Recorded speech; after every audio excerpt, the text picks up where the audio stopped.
Mirëmëngjes dhe mirë se erdhët. Mirëmëngjes.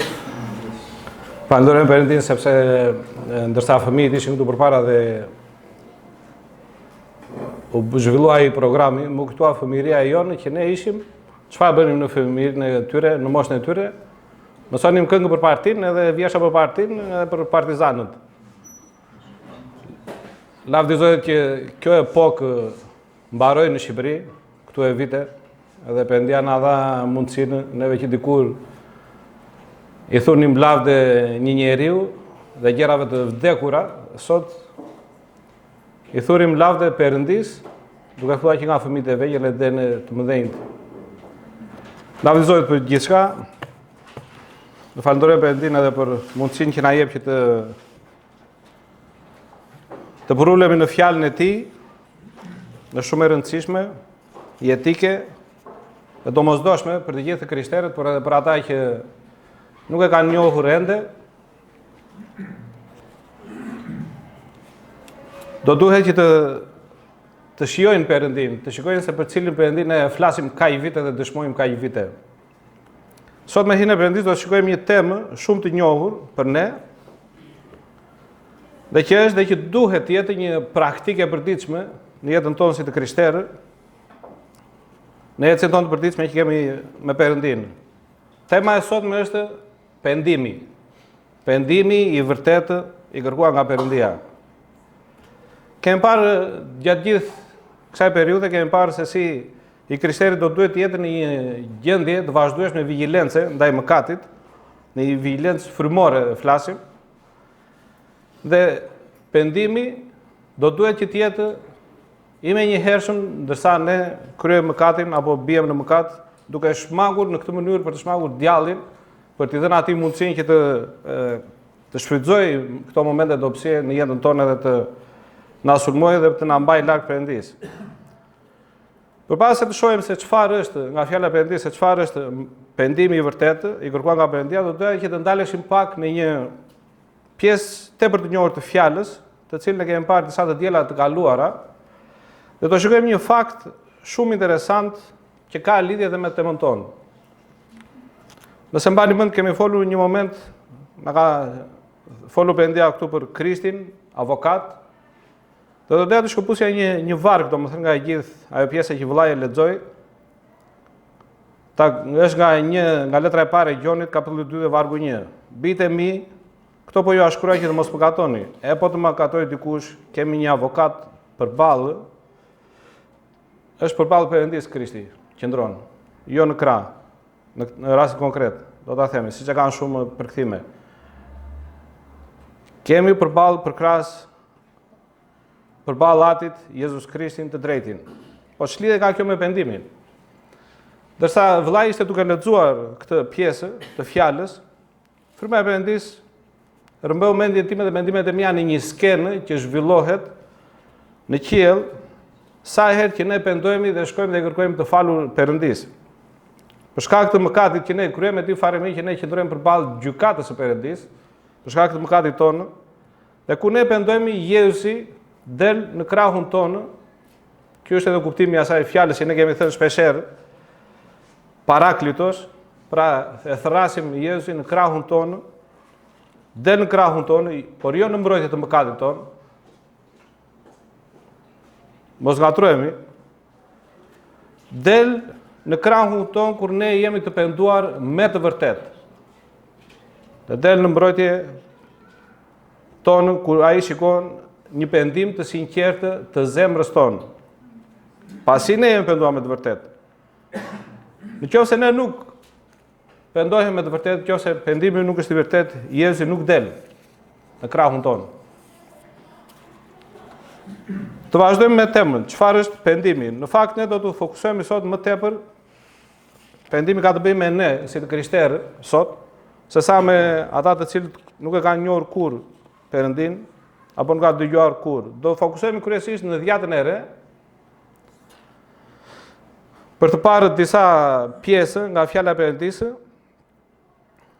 dhe për të kuptuar se sipas fjalës së Perëndis, pendimi është ndryshimi i mendjes tonë, i mënyrës së menduarit, i të kthyerit, të ndryshuarit të jetës tonë, i synimeve, i qëllimeve që ka zemra jonë, mendja jonë, shpeshherë, të kthyerit mbrapa tek Perëndia, nga rruga e mëkatshme në të cilën neve ecim.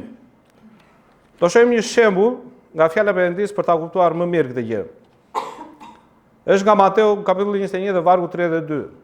Se erdhi gjoni te ju, është Krishti këtu duke ju folur të gjithë atyre që ishin mbledhur aty, dhe u thot, erdhi gjoni te ju në udhën e drejtësisë, e mbajmë cili ishte predikimi i gjonit.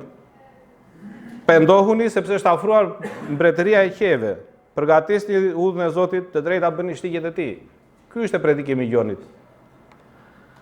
Erdhi gjoni dhe nuk i besuat, por ta grambledhësit dhe prostitutat i besuan. Ndërsa ju kur e patë këtë, këtu ju drejtohet atyre farisejve, të gjithë atyre që kishin ardhur aty, saduqeve, çfarë pan ata? Pan pendimin e tyre, të këtyre të prostitutave, të grambledhësve, pan bindjen e të gjithë këtyre ndaj mesazhit të Perëndisë, pan kthimin e këtyre tek Perëndia, ndryshimin e jetës së tyre, braktisjen e jetës së vjetër mëkatare që ata ishin duke bërë në ato momente. Dhe vazhdon njerëzit dhe thotë, kur e pat këtë nuk ndryshohet mendje. Dhe ky fakt, duke parë këtë fakt kaq të rëndësishëm, kaq themelor të jetës së këtyre njerëzve të cilët u kthyen, përsëri zemrat e këtyre nuk ndryshuan.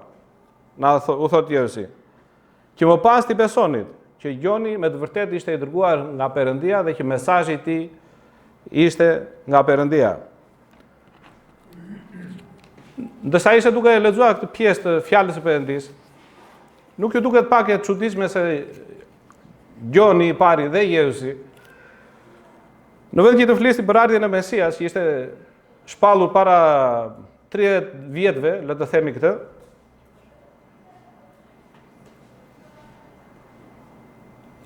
dolën përpara popullit me një mesazh komplet ndryshe. Dhe mesazhi i tyre ishte mesazhi i pendimit. Një popull i cili e njihte fjalën e Perëndisë. Ka dikush dyshim që populli izraelit nuk e njihte fjalën e Perëndisë? Jo. Megjithatë, ata erdhën dhe gjetën një popull i cili ishte i zhytur në mëkat, i cili bënte një jetë mëkatare dhe u pëlqente ajo lloj jete mëkatare. Besimin, atë që kemi thënë edhe herë të tjera, e kishin të përzier me mëkatin. Edhe kjo mënyrë jetese atyre u pëlqente. Ashtu siç Gjoni dhe Jezusi i predikuan popullit të Perëndisë në atë kohë që të pendoheshin në të njëjtin pendim, pra në të njëjtin mënyrë, në të njëjtin pendim do të duhet që edhe ne të kthehemi, na bën thirrje sot Perëndia për të larguar nga çdo mëkat që mund të ketë në jetën tonë personale apo nga çdo praktikë mëkatare që ne ndoshta jemi duke bërë në jetën tonë. Është për ta keq sepse shumë të krishterë sot nuk pendohen. Pavarësisht paralajmërave të Perëndisë që ne shohim në fjalën e tij, edhe pse janë dëshmitarë të fuqisë së Perëndisë, të veprave të fuqishme që Perëndia bën, përsëri nuk pendohen. Dhe kjo ndodh për shkak të mëkatit që i krishteri e mban me dashje. Do dhe e mban mëkatin në zemrën e tij, duke bërë shumë të vështirë pendimin e tij. Vëllezër, kur Perëndia na thret ne në pendim, do duhet që ne ta bëjmë, të bindemi dhe të pendohemi. Sepse do ta shkojmë pak më poshtë, pendimi ka dhe pasoja, mos pendimi, më falni, ka dhe pasoja. Po pse dikush mund të thotë për çfarë unë duhet të pendohem? Nga të krishterët. E para pus njerë e din fare mi që me pendimi fshihen mëkatet. Dërsa Pjetri ishte duke ftuar në pendim popullin e Perëndisë, popullin izraelit, që u blodh për shërimin e atij të çalit, që u shërua, ju drejtua me këto fjalë. Pendohuni pra dhe kthehuni që mëkatet tuaja të fshihen. Këtë kemi tek Vepra 3:19. Për të larguar nga shturja që mund të ketë hyrë në jetën tonë, për të pastruar nga pastërtia e zemrës tonë. Dikush mund të thotë, kjo fjalë ju drejtua të gjithë atyre që nuk e njihnin Krishtin. Jo, nuk është vetëm kjo. Ju drejtua siç e tham popullit të Perëndisë. Po kjo nuk do të thotë se nuk vlen për ne sot, apo vlen vetëm për jo besimtarët. Vlen edhe për ne që jemi jo besimtarë, për ne që jemi besimtarë, jo për jo besimtarët vetëm edhe për ata në atë moment, në atë kohë. E dyta, që të ripërtërihemi frymërisht, me qëllim vazhdon Pjetri më poshtë, që të vinë kohra freskia nga prania e Zotit dhe ai të dërgojë Krishtin që ka qenë caktuar për ju, domethënë Jezusin. Kur pendimi është i sinqertë, i vërtetë, Perëndia jo vetëm na fal mëkatet, por vjen një lehtësim në shpirt, në frymën tonë. Një fllad i brendshëm freskie sepse largohet mëkati që sjell errësirën. Për të marrë, do duhet që të pendohen për të marrë jetën e përjetshme. Dërsa Pjetri u tregonte gjithë atyre që akuzuan, mbani mend kur shkoi tek Hebrejt dhe u kthye prap tek kisha, ata e akuzuan që pse shkoi atje. Por kur panë ndërhyrjen e fuqishme të Perëndisë, edhe Perëndia dhe atyre ju dha frymën e shenjtë, kjo është historia nga veprat, ata thanë, atëherë edhe komeve Perëndia u dha pendimin. Domethënë, Perëndia ju hapi dyert tyre përmes pendimin që të hyjnë në mbretërinë e Perëndisë, përse? Për të patur jetë, thot. Dhe jetën e dim që është vetëm në Perëndin dhe në Jezus Krishtin. Tjetra është për të shpëtuar gjyqin që do të vinë mbi gjithë botën. Dhe Pali duke u drejtuar të gjithë atyre që ishin mbledhur kur ishte këtu në Athinë, në Areopag, u tha këto fjalë të cilë vlen për gjithë njerëzimin, por edhe për besimtarët vetë, nuk është vetëm për Palin, edhe për ata aty që ishte duke folu Pali, thot, kështu Perëndia duke shpërfyllur kohrat e padijes, tani urdhëron njerëzit që të gjithandaj të pendohen, për shkak se ai vendosi një ditë në të cilën do gjykojë njerëzimin me drejtësi me anë të një burri, të cilin ai caktoi duke paraqitur të gjithëve një provë për këtë, duke ngritur prej të vdekurve. Një ditë, gjithë njerëzimi do të gjykohet. Do dalin përpara Perëndisë. Dhe tjetra për të kthyer në dashurinë e parë dhe për të bërë veprat e para ashtu siç Perëndia urdhëron kishën e Efesit tek zbulesa. Por kam i thot kundër teje këtë, që dashurinë tënde të parë e le. Kjo ndodhi për shkak të mëkatit. E kemi parë këtë në një predikim tjetër, dhe i thot, kujto pra nga ku ke rënë dhe pendohu dhe bëj veprat e para. A jetojmë në dashurinë e parë? Është dikush këtu që mund të pretendojë se jeton në dashurinë e parë, si dikur. Si herën e parë kur ka njohur Perëndin. Kjo është pak e vështirë sepse mëkati është pjesë e jetës tonë. Ndoshta jo gjithmonë, jo vazhdimisht, por nuk jemi aty ku Perëndia do. Do të shikojmë pendimin e vërtet përmes dy pjesëve nga fjala e Perëndisë që kanë lidhje me pendimin të pranuar nga Perëndia. Pjesa e parë është nga Mateu kapitulli 3 vargjet 5 deri në 10. Atëherë dilnin drejti nga Jeruzalemi dhe nga gjithë Judea, është momenti kur gjoni është duke pakëzuar, ka ardhur nga shkretira, është kthyer dhe është duke pakëzuar në lumë. Dhe na thot dhe nga gjithë Judea dhe nga gjitha rrethinat e Jordanit dhe pakëzoheshin nga ai në lumin e Jordan duke rrëfyer mëkatet e tyre. Këta ishin ata njerëz të cilët, siç e pam pak më lart, ju bindën predikimit të Gjonit, kishin kuptuar që ishin mëkatarë dhe erdhën aty duke rrëfyer mëkatin e tyre për të braktisur jetën e vjetër që ishin duke bërë për një jetë të re. Por kur pa shumë nga farisejtë dhe saduqejtë duke ardhur në pakëzimin e tij, u tha: "O pjella në përkash, kush ju tregoi të ikni nga zemërimi që vjen? I jepni pra fryt të dejnë pendimi." Çfarë bën farisejtë dhe saduqejtë? Shkuan vetëm për të pakëzuar.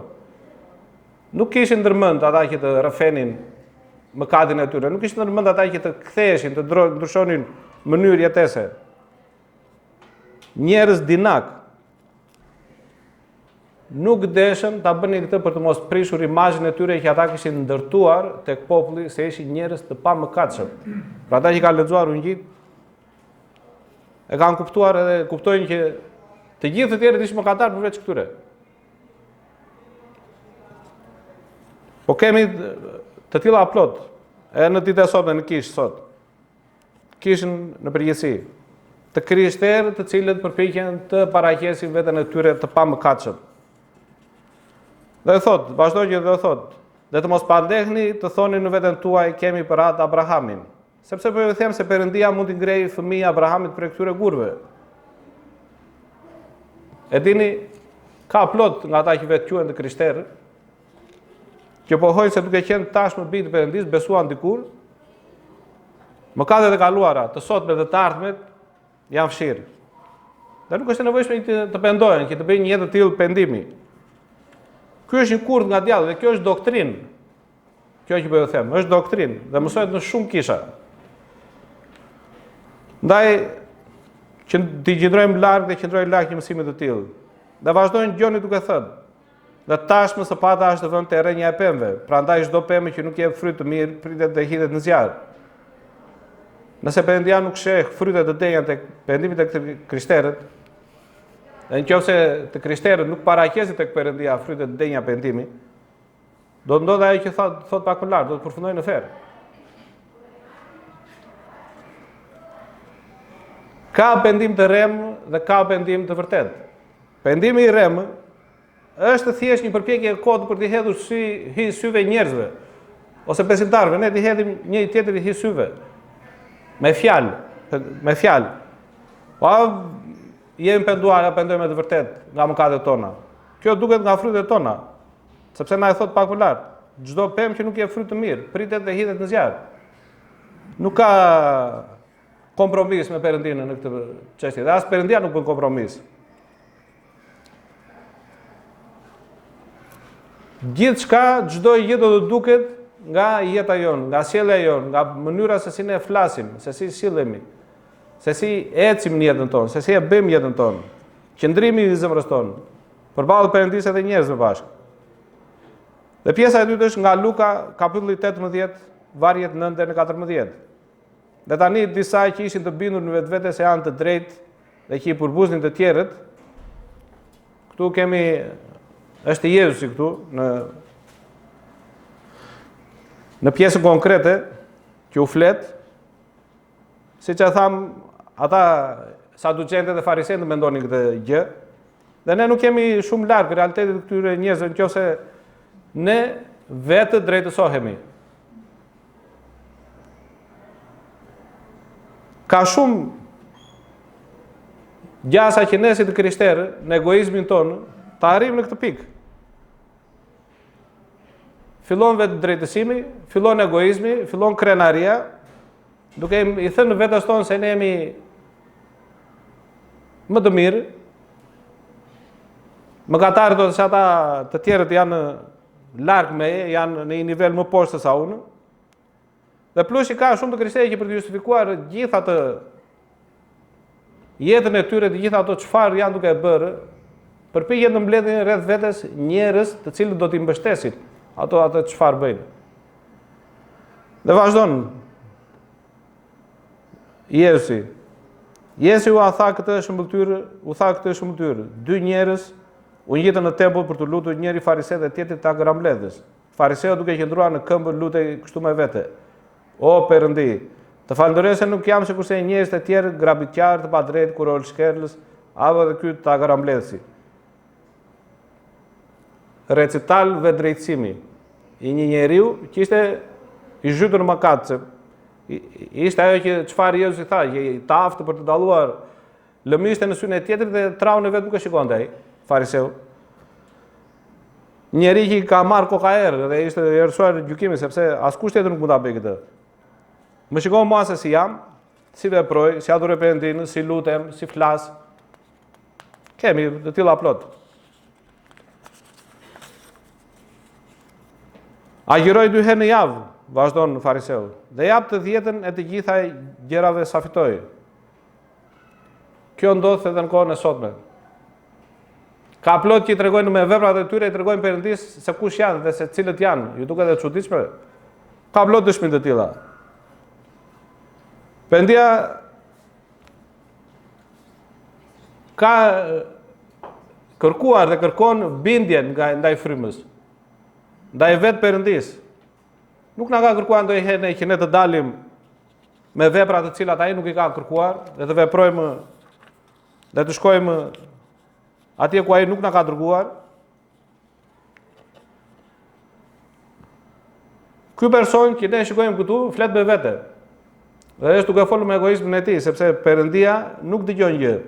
Dhe ky person nuk ka kuptuar se përballë kujt ka vajtur në tempull. Dërsa ata grambledhësi vazhdon në fjala e Perëndis, duke qëndruar larg, as edhe syt nuk donte që t'i ngrinte drejt qiellit, përkundrazi rrihte krahërojnë e vet duke thënë: O Perëndi, ji i mëshirshëm ndaj meje mëkatarit.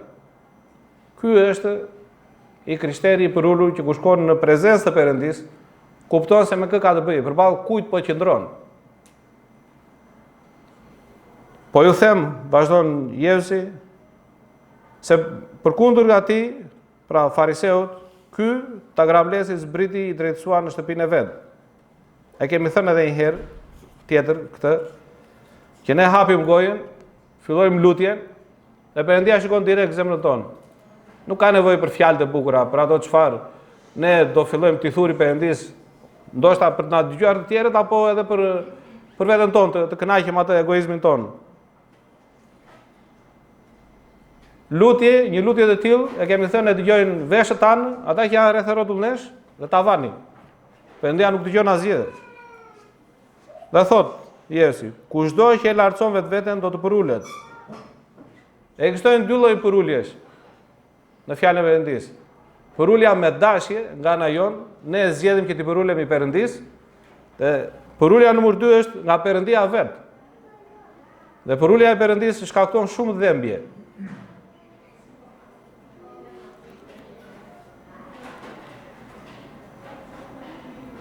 Por ai që përul vetveten, thot fjala, vazhdon Jevsi, do të lartësohet.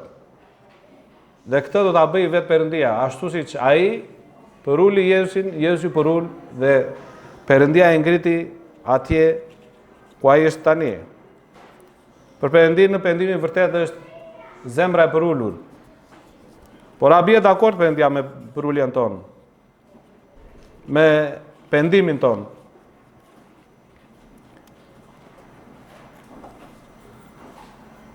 Si që e thamë pak më lartë, pendimi i rremë ka dhe pasojat e veta. Në masë më të madhe të krishterëve në ditët e sotme ka pendim me fjalë, por jo me zemër. Dhe si që e thamë pak më lartë, ka plot të krishterë të cilët janë në përkisha të mbushura plot me mëkate, për shkak të vetë drejtësimit dhe të egoizmit. E kemi thënë do ta themi vazhdimisht, fakti se Perëndia nuk do të na ulë në tryezën e tij në qiell. Nëse ne vazhdojmë në këtë kokëfortësi, nëse ne vazhdojmë në këtë egoizëm, nëse ne akoma dhe në marrëdhëniet tona me njëri tjetrin nuk i kemi të rregulluara, nuk kemi në rregull me njëri tjetrin. E kemi thënë që fjala e Perëndisë thotë që asgjë pa pastër, asnjë lloj mëkati nuk do hyjë në qiell. Këto ndoshta janë shumë të njohura, por do duhet që ti rikujtojmë për veten tonë që ne të rregullojmë marrëdhënien me Perëndinë. Çdo gjë do duhet të rregullohet këtu, në qiell. Fryma e vetëdrejtësimit vjen prej djallit. Egoizmi, e kemi thënë, vjen prej djallit. Ka shumë që quhen të krishterë. I thonë vetes tyre që janë të krishterë, por i krishteri vërtet nuk qëndron në mëkat. Largohet prej mëkatit e pendohet. Do të shikojmë disa paralajmërime të Jevsit, të cilat vlen edhe për ne sot. I them këto përsëris vazhdimisht sepse ka shumë që pretendojnë dhe thonë që këto i ka thënë dikur Jevsi vlenin për ata, për popullin izraelit, në atë periudhë, në atë kohë dhe për ne sot ka të tjera gjëra. Jo, nuk ka të tjera gjëra, ato vlen edhe për ne sot. Tek Mateu 11:20-24 Jevsi qorton disa qytete dhe është e qartë nga fjala e Perëndisë se ai nuk u drejtohet mureve të qyteteve dhe as shtëpive të qyteteve, u drejtohet njerëzve që jetojnë aty brenda, të cilat nuk ndryshuan qëndrim pavarësisht fuqive, veprave të fuqishme që Krishti bëri aty, thotë aty në këto qytete bëri më shumë vepra fuqie se sa në vendet e tjera, në qytetet e tjera, dhe pavarësisht kësaj ata nuk penduan. Dhe filloi të qortojë qytetet në të cilat u bën veprat e tij më të shumta të fuqisë, sepse ato nuk u penduan. Dhe u thotë: Mirë ti o Korazin, mirë ti o Betsaid, sepse sikur në Tir dhe Sidon të ishin bërë veprat e fuqisë që u bën në ju që moti, do të ishin penduar me thes me hi. Me i thatoj, po ju them se për Tirin dhe Sidonin do të jetë më durueshme në ditën e gjykimit se sa për ju. Sa vepra të fuqishme të Perëndisë Ne do duhet të shikojmë në jetën tonë që të na bindi që ne të pendohemi. Sa përgjigje lutjesh? Sa herë kemi dëgjuar dëshmi se Perëndia është lutur. Është është përgjigjur lutjeve. Ndërsa ne jemi lutur. Dhe përsëri shpesh herë zemrat tona ngelen të ashpra ndaj Perëndisë. Ngelen të ashpra, ngelen në mëkate, jo në pendim, nuk vim në pendim.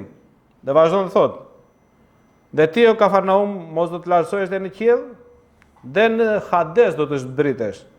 Sepse sikur në Sodom të ishim bërë veprat e fuqisë që u bën në ty, ajo do të kishte mbetur deri në ditën e sotme. Megjithatë po ju them se për tokën e Sodomës do të jetë më e durueshme në ditën e gjykimit se sa për ty."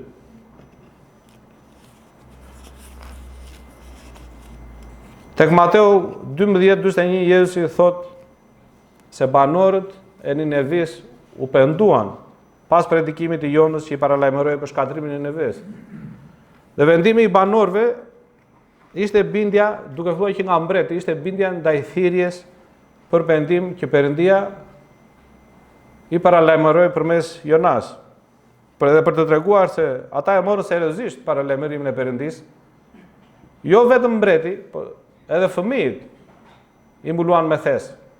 Akoma na thot fjala e Perëndisë se edhe kafshët i mbuluan me thes. Përse? Për të shpresuar se Perëndia do t'i mëshironte dhe nuk do t'i bënte që të vdisnin, nuk do t'i vriste. Ndërsa fjala e Perëndisë të fton sot në pendim. Cili është qëndrimi i zemrës tënde, cili është qëndrimi i zemrës time? A jemi gati të pendojmë me gjithë zemrën të kthehemi tek Perëndia? Vëllezër, siç e tham edhe pak më lart, nuk ka në Perëndinë, disa janë më mëkatarë se sa të tjerët.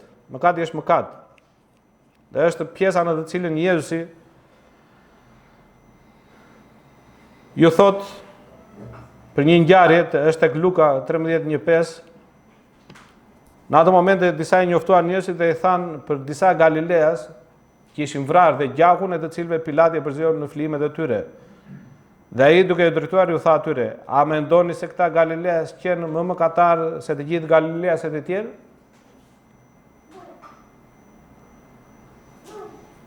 Sepse kanë vuajtur këto gjëra, pra që u torturuan, u vranë, ndoshta u torturuan. Jo, po ju them, po të mos pendoheni, të gjithë do të hymbysnin në mënyrë të ngjashme. Apo për ata të 18 mbi të cilët ra kulla në Siloam dhe i vrau.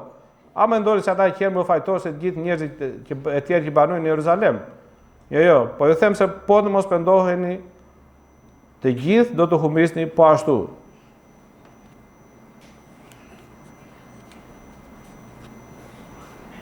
Shpesh mbajmë mëkatin në zemrën tonë për shkak të interesave tona personale.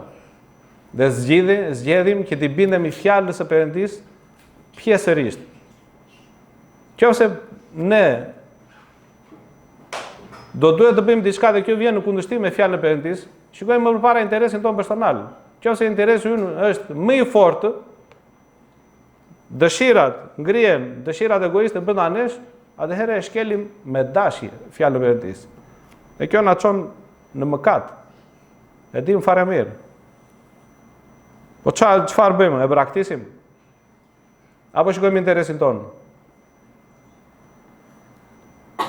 Kemi përsëri shëmbulltyrën e 10 virgjëreshave, 5 nga të cilat nuk u lejuajnë të hyjnë në qiell. Për shkak se llampa e tyre, fryma e shenjtë, e kemi parë këtë, ishte fikur brenda atyre për shkak të mungesës së shenjtërimit që vjen si pasojë e mëkatit.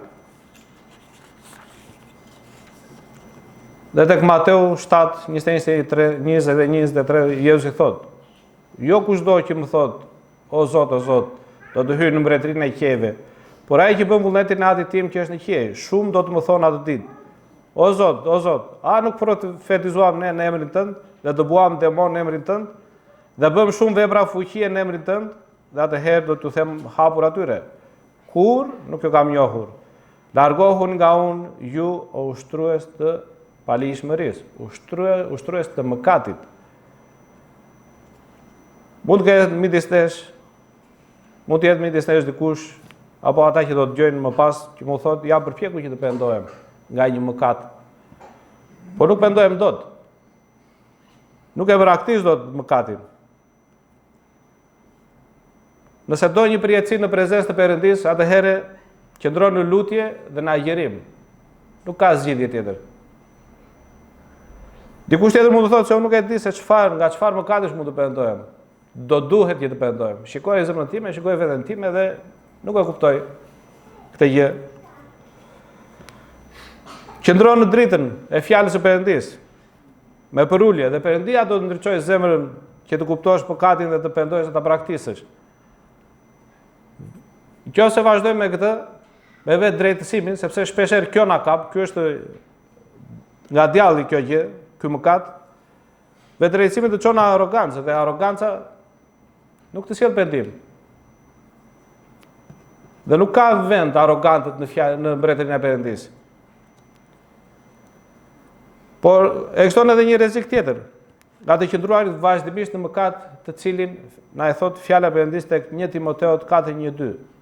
Tani fryma e thot shprehimisht se në kohët e mëvonshme disa do të largohen nga besimi, duke u kushtuar vëmendje frymërave mashtruese dhe mësimeve të demonëve me anë të shtirjes, me anë të hipokrizisë, domethënë, sa atyre që flasin rreshëm që e kanë të përdjegur ose e kanë të shkrumuar ndërgjegjen e tyre.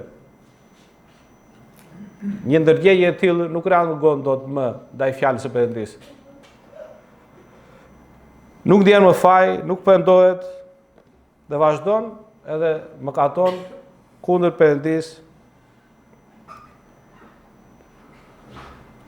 Tek Hebrejtë, kapitulli 3, fjala e Perëndisë na këshillon që ndërsa dëgjojmë zërin e Perëndisë sot, thot fjala e Perëndisë, jo nesër, të mos të ngurtësojmë zemrat tona dhe të mos vazhdojmë të provokojmë Perëndin. Nëse doni lexojeni, kush ka dëshirë le ta lexojë këtë kapitullin 3, është goxha interesant. Perëndia ka derdhur gjakun e tij të shenjtë për ne, për gjithë njerëzimin.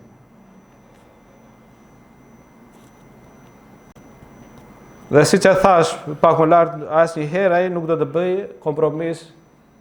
Dhe nuk ka bërë të bërë kompromis, sepse nuk ka bërë kur kompromis me mëkatin. Për asnjërin nga ne.